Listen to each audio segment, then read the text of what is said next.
Session 218, Chapter 2, Verse 209. If you slip after the clear proofs of the truth have come to you, then know that God is Almighty, all-wise. Chapter 2, Verse 209. To slip means to sin. The word is derived from Arabic zalla, which means to move away from being upright. Everything has its balance, and moving away from that integrity is a slip. Similarly, sins and disobedience are moving away from God's straight path. The verse continues, after the clear proofs of the truth have come to you. God explains that we have no excuse to deviate from His path, because He has made all matters clear to us. God gave each one of us a thoughtful mind to weigh truth and falsehood. Moreover, Allah did not leave us to our own devices. He, the All-Merciful, sent prophets and messengers just in case we slip from His path. He says, whoever accepts guidance does so for his own good. Whoever strays does so at his own peril. No soul will bear another's burden, nor do we punish until we have sent a messenger. Chapter 17, verse 15. It is from God's mercy that He sent messengers to show us the right path. Allah also left some matters to us so we can exercise our minds to come up with rules and solutions. Islam came and approved some of the rulings and wisdom that prevailed at the time and changed matters that were unwise. This shows that if you use your mind naturally and logically, it is often able to direct you towards the truth. Take the example of Omar, one of the Prophet's companions. When problems faced the Muslims, he weighed the matters, then suggested solutions, and the Prophet, peace be upon him, often agreed. Soon after, verses of the Quran would be revealed confirming the ruling Omar proposed in these cases. Here you may ask, shouldn't these solutions come from the Prophet, peace be upon him? We answer, if those views came from the Prophet, it would have been said that the Prophet is infallible and he was receiving revelation. Allah wants to teach us that when the mind is pure and thoughtful, it will naturally lead to the right judgment, even if it is not receiving revelation from the heavens. Omar had such a mind, and many Islamic rulings came from him and were then approved by God and His Messenger. Some critics of Islam have asked, is there no one other than Omar? Why do you keep referring to him? We answer, Omar was raised in the school of the Prophet. Whatever he said was taken from the Prophet's teachings. Omar acknowledged this and said, what would Omar be without Islam? We give the example of Omar because he is a human and not a messenger. Whatever applies to him applies to each one of us. He did not receive revelations, nor was he infallible. Allah wants us to have the ability to think clearly, understand and deduce, so we can all be like Omar. By tapping into our pure nature and sincere faith, we can find the right path. Take note that Allah, the All-Merciful, did not burden us with unnecessary obligations. Rather, His obligations are in line with sound mind and clear judgment. God's obligations protect us from the whims, desires, and material greed that often cloud our minds. It is important to note that the enemies of sound mind and good judgment are whims and desires. God said to Prophet David, David, we have made you a trustee on earth. Judge fairly between people. Do not follow your desires, lest they divert you from God's path. Those who wander from His path will have a painful torment, because they ignore the day of reckoning. Chapter 38, verse 26. So the opposite of fair and truthful judgment is to follow one's whims and desires. Here is a story that is told in the Egyptian culture that comes to mind. A woman had her son and a daughter both marry on the same night. They were all poor, so she and the newlyweds, her daughter and the new husband, and her son and the new wife, all stayed in one small house. After laying in bed for a little while, the mother got up, went to her daughter, and said to her, "Provide warmth for your husband, and satisfy him, for the night is cold."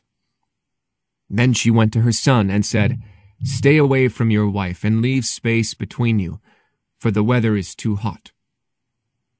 The place was the same, and the weather is one, but the mother let her jealousy get the best of her. She gathered summer and winter under one roof. God says, "If the truth were to follow their whims and desires, the heavens and the earth and everyone in them would have been brought to ruin. No, indeed, we have given them their reminder, but they have turned away from it." Chapter 23, verse 71. When God legislates, He protects us from ourselves. Even in the best-run governments, the laws set by humans are often deficient and limited. That is why these laws are in constant need for changes and amendments. Whoever initially set the laws had either an incomplete knowledge of the present, a limited vision of the future, or was self-serving. People are fed up with conflicting governments and ever-changing laws. Interestingly, if you take a look at how laws change, they are often modified to comply with God's rulings and move closer to Islamic law. Governments that allow the free use of alcohol often come back again and again to restrict its use to a certain age, certain locations, and certain amounts. Someone had asked me in America, "Why didn't Islam prevail over all other religions as you claim in the Quran?"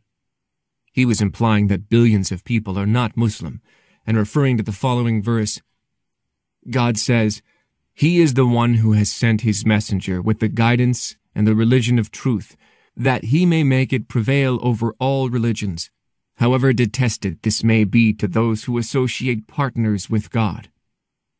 Chapter 9, verse 33. I replied, "You have to pay attention to the entire verse, not just part of it. God says, 'However detested this may be to those who associate partners with God.' Islam is not meant to be the sole religion in the world. The phrase, 'however detested this may be to those who associate partners with God,' suggests that Islam will always be at a time when non-believers and polytheists exist. Had there not been any disbelievers, then the verse would be wrong.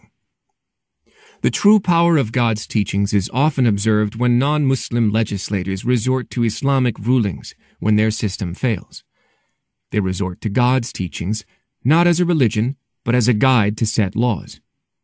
Their application of Islamic disciplines further confirms the validity of Islam. Of course, if these rulings were adopted as the religious teachings, the legislators would be accused of fanaticism. But despite their hatred for the religion of Islam, they were forced to mimic its teachings because it happens to be the best solution. I'll give you an example here. The Catholic Church did not allow divorce and considered it against a woman's right. But the circumstances of life and marital problems forced them to rethink the rulings related to divorce. Did they become lenient towards divorce because Islam had permitted it? Of course not. They became lenient because they found it to be the best solution. Similar is the alcohol issue I mentioned earlier.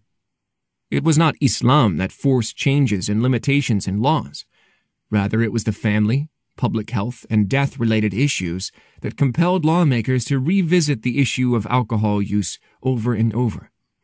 Hence the verse, "He is the one who has sent his messenger with the guidance and the religion of truth, that he may make it prevail over all religions, however detested this may be to those who associate partners with God," means that non-Muslims will have to resort to the Islamic system to resolve their issues, even if they do not accept Islam as a religion.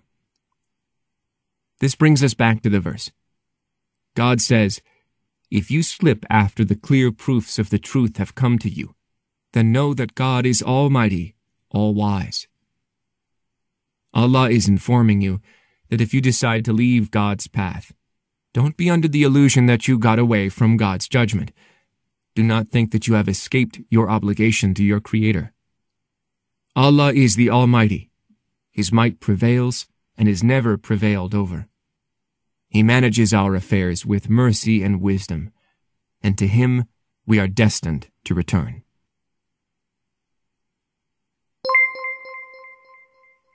The messenger said, "My Lord, my people treat this Quran as something to be ignored." Chapter 25, verse 30. Do not abandon God's book. Please take a moment to subscribe and to share with your family and friends. Visit us at www.QURANGARDEN.com.